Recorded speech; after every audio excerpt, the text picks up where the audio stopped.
Welcome to our behind the scenes of all things Aquila. In this episode, we are going to be looking at lamination, specifically infusion, something that Aquila is really well known for. We now get into the nitty-gritty of proper boat building.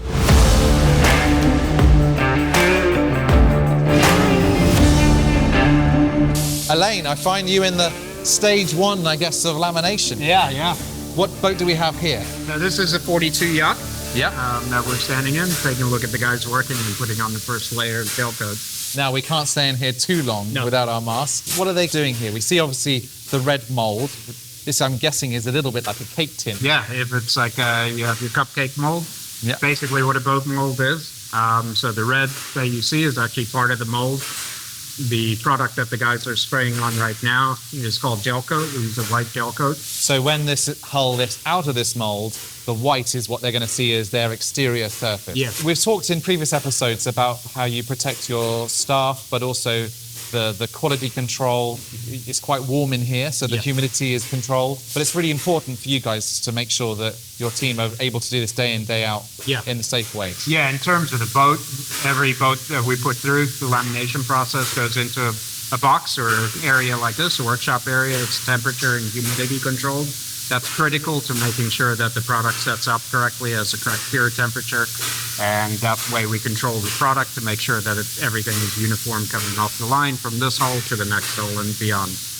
Next room, they'll start putting in the fiberglass and the core materials, and then we'll eventually end up in the Vinylester.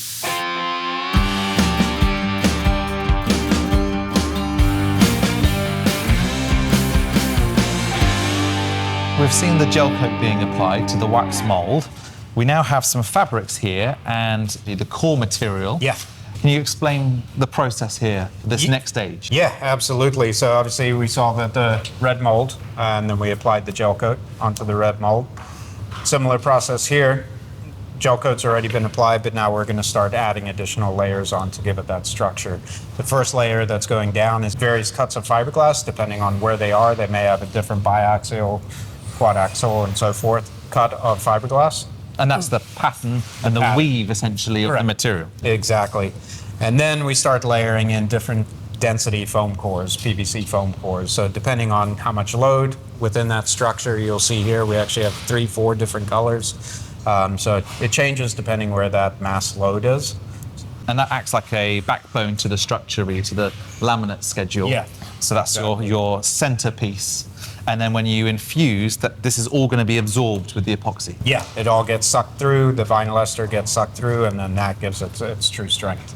I see some metal plates here. What are those for? Really neat to Aquila is that we actually incorporate stainless or G plates into the actual mold, and then glass and put foam core over them. That gives us the ability, some manufacturers or other boats you'll see where they've got a long bolt and then they actually have a nut on the end. We prefer to have it nice, unique, concealed, so that you can put the bolt in, but you're not having to penetrate the other side. It also makes it a lot stronger. I've seen brands that have just used a bit of balsa or marine ply behind, or some extra bit of fiberglass in. But by having a metal plate, it just shows that sort of reverse engineering mindset of a true boater making something that's going to last a long time. Yeah, and we get asked all the time, especially on our bow sections, oh, we need a backing plate, we got to put a bolt all the way through. We're like, nope, it's already in there. All you need to do is tap into it. Bolt. Structurally, it's all there already. Once the fiberglass has been laid, the core materials as well, and those strengthening parts, what's the next stage in the build process? Yeah, we're going to go take a look at the Vinylester Resin infusion process, and that's really where we're pulling the resin through all of these materials and giving it its structural strength. What I like too is that as you've scaled this business, it's just literally the next bay along. Yeah, so we don't have to travel far. No.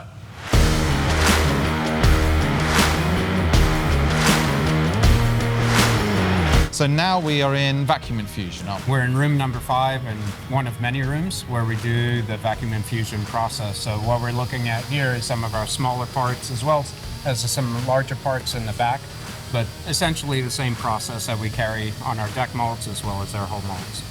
What is a vacuum infusion process and why do we do that? Yeah, so what the team is doing here, they're actually prepping this area to move into the actual vacuum infusion process. These white tubes that you see here, they get laid down. We have green matting that goes down first, That's a protective barrier. Then we put the tubing in and then a plastic on top. Essentially, the air gets pulled through the white tubing, evacuated, and then they start pulling in the Vinylester resin, and that impregnates all the materials underneath. And versus hand layup, like you say, being impregnated, you can really guarantee and control in a far greater way that core material being fully saturated, Correct. which obviously creates more even distribution, but a lighter, more consistent and stronger output, isn't it? Yeah, absolutely. Yeah, weight and strength control, and then quality control on top of that. So the infusion process really allows us to do that.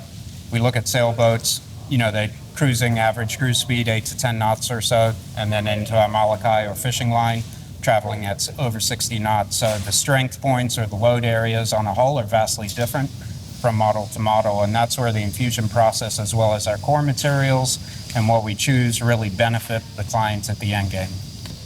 There are different materials that you can use when you're laminating a boat, different resins. Talk me through the direction that you've gone down. Yeah, basically I'll boil it down. There's 3 different levels of resin that's typically used in boat manufacturing.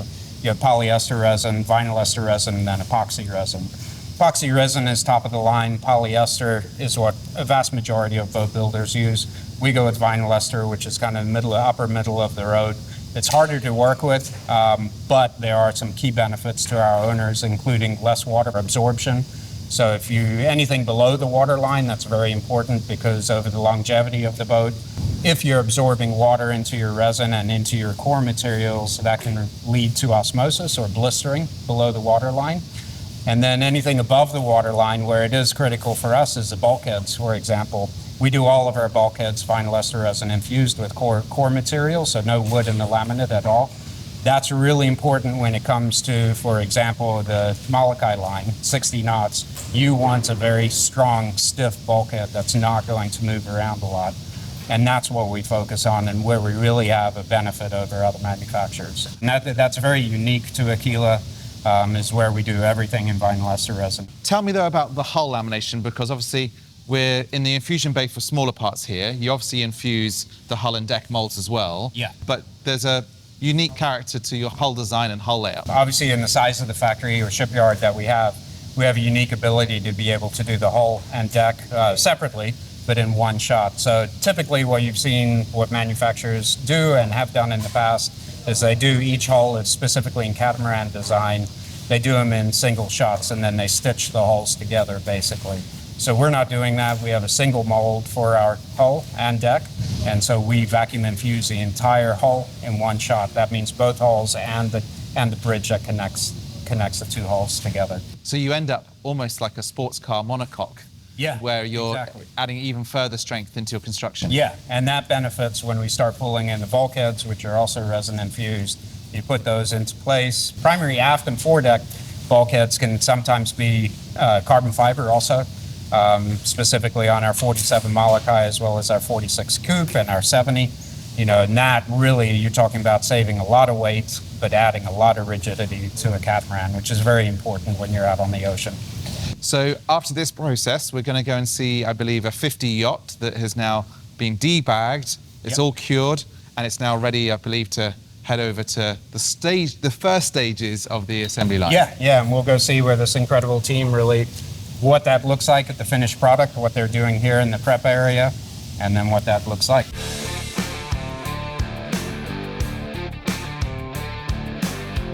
So we're on the deck of a 50 yacht that's obviously gone through the infusion process, and now she's cured up, and we're standing on the underside of the deck. This has been quite a popular model for you. Hugely successful for us, so we're very happy with the 50 yacht. You said that we're stood on the underside of the deck. You can tell that, I think, because you've got deck hatches here and various different sections that you'd see from the other side. Yeah, correct. We've got a ground tackle gear that will go in here. In the 50, we've got one hatch that is access to your master cabin head, and then a storage locker on the other side. So, and where we're standing, you've got these ribs here, these sort of strengthening beams, stringers, and this is giving further rigidity to the platform, isn't it? Yeah, so on the 50 yacht in the bow area, we actually have a sunken terrace that dips down when you're on the top side of it, but we're on the inverse. So this is actually what we would be walking on in the bow, and we see the stringers across here to build up that strength.